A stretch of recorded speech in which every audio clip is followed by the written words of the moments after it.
নমস্কার, গিন্নির হেসেলে স্বাগত জানাচ্ছি। আমি তমা। আজ সবাইকে জোড়া ইলিশের শুভেচ্ছা। যাই হোক, সকাল সকাল বাজারে চলে গেছিলাম। বাজারে আমের সমারোহ, কাঁচা পাকা সব মিলিয়ে। আর এই যে ইলিশ মাছ, প্রচুর পরিমাণে ইলিশ মাছ উঠছে বাজারে, কিন্তু বন্ধুরা দামটা ধরা ছোঁয়ার বাইরেই রয়েছে। যাই হোক, আমার একমাত্র ভাসুর ঠাকুর দাদা আসছে বাসায়, তাই উদ্দেশ্য ছিল সকাল সকাল বেরিয়ে একটু মাছ কিনবো। যাই হোক, এই যে অনেক দিন বাদে যে নদীর মাছগুলোও দেখলাম, কিন্তু দাদা বাসায় ছিল তাই আর ছোটো মাছ কিনলাম না। একটু মুরগি আর ওই দুইটা ইলিশ মাছ কিনে নিয়েই চলে এসেছি। আজকে এই যে জোড়া ইলিশ রান্না করব বন্ধুরা, কাঁচকলা দিয়ে পাতলা ঝোল। এই গরমে আসলে ভাপা ইলিশ খেতে ভালো লাগলেও শরীরে সহ্য হবে না। যাই হোক, আর একটু কাঁচা আম নিয়েছিলাম, একটু টক করব। এই যে মাছ কেটে ধুয়ে পরিষ্কার করে লবণ হলুদ মাখিয়ে নিলাম।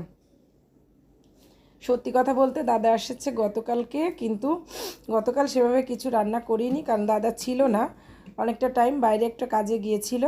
তাই আর কাল তেমন কিছু করিনি। রাতে একটু খাসির মাংস করেছিলাম, একটু ট্যাংরা মাছ। যাই হোক, আজ এই যে মাছগুলো লবণ হলুদ দিয়ে হালকা করে ভেজে তুলে নিলাম। আর এই কাঁচকলাটাকে আমি একটু হলুদ লবণ মেখে রেখেছিলাম, তারপর সুন্দর করে কচলে ধুয়ে নিলাম। একটু হলুদ লবণ মেখে আপনারাও ধুয়ে একটু রান্না করে দেখবেন, এতে কাঁচকলার ঝোলটা কালো হয় না, আসলে কষটা বেরিয়ে যায়। যাই হোক, কড়াইয়ে তেল দিয়ে একটু জিরা ফোড়ন দিয়ে কাঁচকলা, কাঁচা লঙ্কা, লবণ হলুদ দিয়ে সুন্দর করে কাঁচকলাকে ভেজে নিলাম একটু।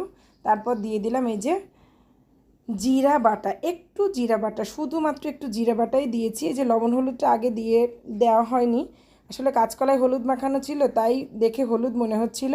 যাই হোক, লবণ হলুদটা দিয়ে দিলাম সুন্দর করে। এখন ভালো করে একটু কষিয়ে নিব। এই যে কষিয়ে ওই কষানোর জলটাও মরে গেছে। এখন আমি এর মধ্যে গরম জল দিয়ে দিচ্ছি। আসলে জলটা একটু বেশি পরিমাণে দিব, কারণ কাঁচকলা ইলিশের পাতলা ঝোলই খেতে ভালো লাগে। আর এত গরমে কষা রান্না খেতে আসলেই মন চাইছে না। যাই হোক, খেতে হবে সুস্থ থাকার উদ্দেশ্যেই, এই জন্য রান্না যত লাইট করা যায় ততই ভালো। যাই হোক, আমি হালকা পাতলাই করার চেষ্টা করছি। এই যে মাছগুলো, ইলিশ মাছগুলো কাঁচকলা ঝোলের মধ্যে দিয়ে দিলাম। এখন একটু চাপা দিয়ে 2-3 মিনিট ফোটাবো, তারপর ঢাকা খুলে আর একটু নাড়িয়ে চাড়িয়ে দিলাম। এই যে যা কাঁচকলা সেদ্ধ হয়ে গেছে, মাছও রান্না শেষ। এখন চাপা দিয়ে রেখে আমি চুলা বন্ধ করে দিচ্ছি।